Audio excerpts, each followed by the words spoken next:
This is section 34 from Caesar's De Bello Gallico, book 4, and this is the conclusion of the battle between the Romans, who were surprised, caught by surprise while they were foraging for grain, and the Britons, who are fighting in large part, as Caesar has described above, with the Aceda, those two-horse chariots which caused so much trouble for the Romans.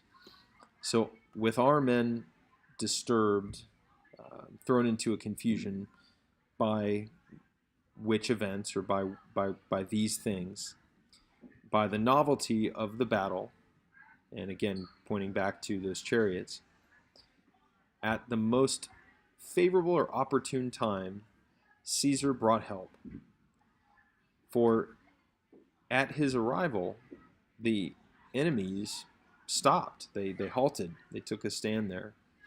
And our men recovered themselves from their fear. I'd just like to point out how very short and truncated each one of those sentences is after this long and elaborate sort of listing of everything that was going wrong for the men in the battle above in 33.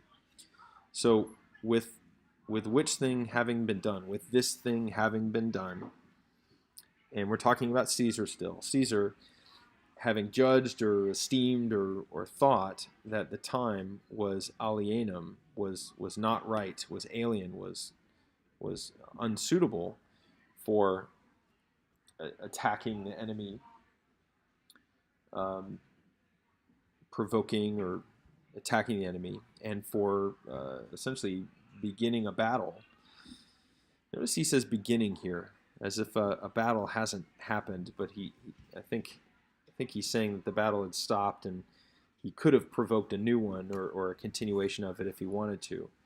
But nonetheless, thinking that it wasn't right to do that, he halted, he contained himself in his place. So he didn't move, he didn't advance on the enemy. And with a brief span of time intervening, he led his legions back into camp. While these things were being done,